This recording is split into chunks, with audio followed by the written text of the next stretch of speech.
how I got into wine is interesting because I've never really liked wine for a long period of time. In the wine industry, the more you learn, you realize the less you actually know.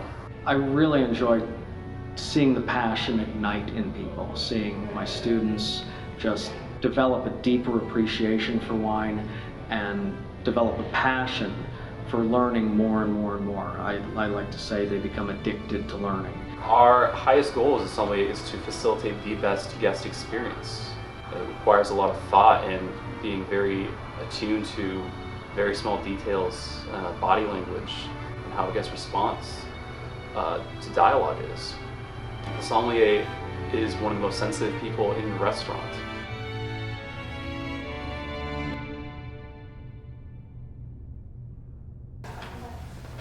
I am a sommelier in San Francisco, California. I work at restaurant Michael Mina in the Financial District. Currently, I'm also the West Coast's youngest advanced sommelier. I started working in the restaurant industry at a restaurant called Alexander Steakhouse in Cupertino, doing things like bussing tables, running food.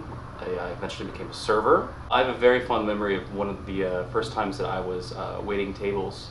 We had some guests that were wine distributors. They brought in all of these really old and rare wines. Some things that I'd heard of in passing, reading in a book, some things I've never encountered before, but I got to taste some wines as old as 1945.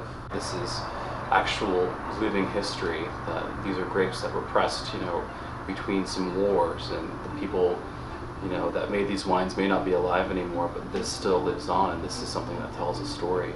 As a server getting into wine, that was the catalyst, amongst many other things, but those very strong memories of enjoying these wines, I'm never going to forget that. We scout or locate really hard to find wines, and that could be from private collectors who are selling their cellars, or from wineries themselves, or even from distributors who represent wineries and may get a hold of a release, something they've been holding back for some number of years, and then we sell those to private collectors essentially, and occasionally sell those to restaurants. You want to hold on to things, so we might have a wine that we want to hold on to for 2 or 3 years before we really sell it, so we gotta have additional storage up top, and then over here we're always kind of overflowing essentially with wine. It's like buying stock. You have to know the market in which you're buying and really have faith in what you're buying, because you're basically banking on 10 to 15 years down the line,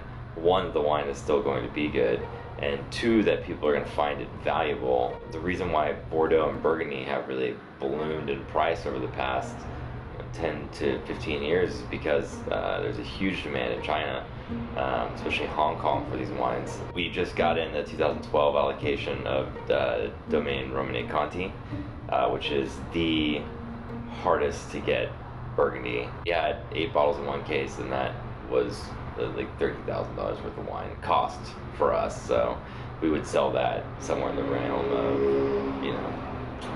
50 to 60,000.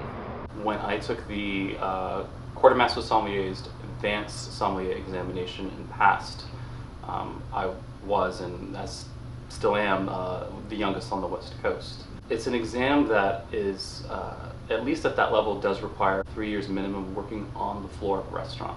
Because I was able to really get into wine kind of at a young stage in my career, when I was still bussing tables, I passed the advanced level at the age of 25. Quite a lot of my other peers and people that I've worked with in this industry got started as a sommelier a little bit later in their lives, and quite a few of them who have passed the advanced sommelier certification are in their early 30s. I'm originally from Texas, bastion of fine wine culture. I'm just kidding. California is by far the most important state in the U.S. as far as wine production. It is #1 by volume and reputation in the U.S. 90% of all American wine, or U.S. wine, comes from California. San Francisco, definitely. I had always romanticized the city.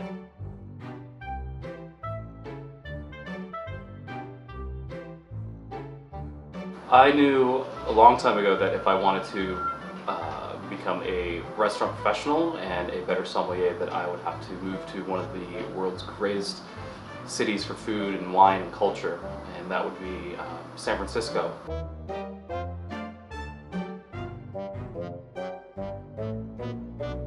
There's so much culture, and there's so many different kinds of restaurants and different wine programs and so many different people that it keeps everything super dynamic. The best way to learn is total immersion. So, I wanted to be around a lot of like-minded people and just completely surround myself with people who were at a higher level than I was. I think it's probably the most exciting place to work as a sommelier in the country, maybe even in the world.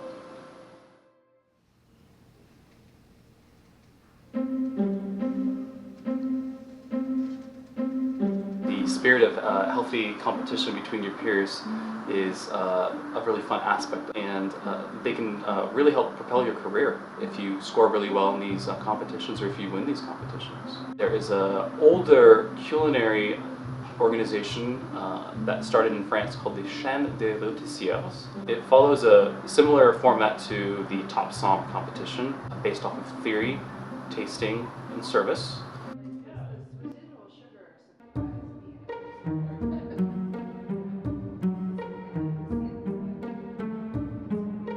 Preparing for the tasting involves blind tasting wines and evaluating what we call sensory evaluation, which is establishing criteria and on the sight of the wine, the nose, the palate, and then drawing some conclusions on what you think the grape is, or where you think the wine is from, and how old you think it is. The sommelier community has what's called tasting groups, and these are usually friends and associates and other wine geeks and wine professionals that get together on a very frequent basis, usually once a week, and taste some wines.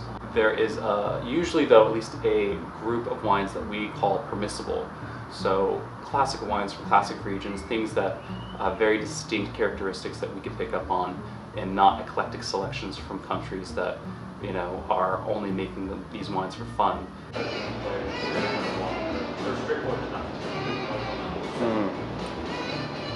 Kind of tastes like, smells like apricot and peach. This particular wine, I'm getting a lot of bell pepper, a lot of grass, a lot of green onion, a lot of chervil and parsley. Studying for the theory portion of these exams and competitions really is based on an own individual and their tenacity for learning. I was learning about wine as a food runner and as a busser. Luckily, it was a restaurant that really prided itself in staff education. I have done staff training with my restaurant every Saturday, almost since I started working at the restaurant. Flashcards is a major thing in the sommelier community, and I know lots of people that prepare, myself included, that walk around flipping flashcards on a phone, quizzing myself on regions and wines and grapes and history. In 1976, there was something referred to as the Judgment of Paris, or the Paris Tasting. A Britishman by the name of Stephen Spurrier had a wine shop in Paris and thought it would be amusing and possibly a good publicity stunt, if you will, to compare the greatest French wines against these upstarts who thought they were making good wine, and that was California. Premier Cru and Grand Cru, Chablis and Côte d'Or white Burgundies against Napa Valley and other California Chardonnays. The big surprise was California won whites and California won reds. Only French judges, only French in attendance, except someone brought an American friend with them, but it was no big deal. He wasn't in the wine industry. He was just a freelance writer. And so he didn't know what was going on, didn't know anything about wine, but the people in the room were pretty pissed. So he thought there was a story. He wrote a little piece, submitted it to Time magazine, and some people would say that it proved that California made the best wine in the world. And some like to say the French are still mad. Feels like a sophisticated shirt. Preparing for the service portion of an exam or a competition is really based off of your work and what you do and how you interact with guests.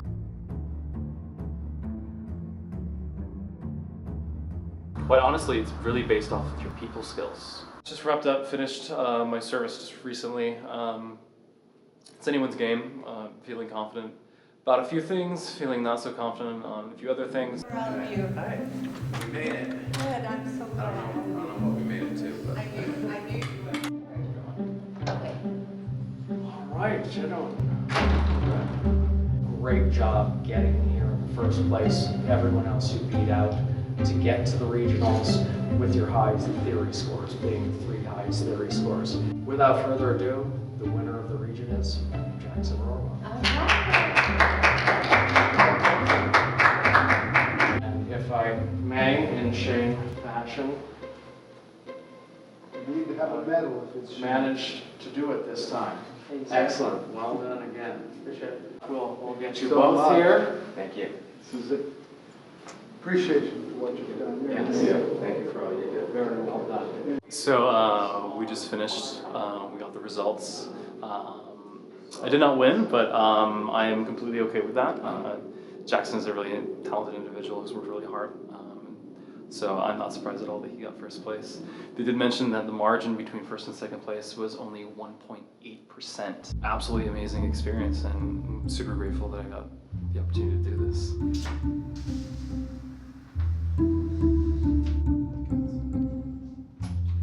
Creatures. Come on. Well, how long is it going to take? Yeah, I'm going to cast. Just want to know if you were. well, if I have a hair appointment at 10:15, I can get cat food after that.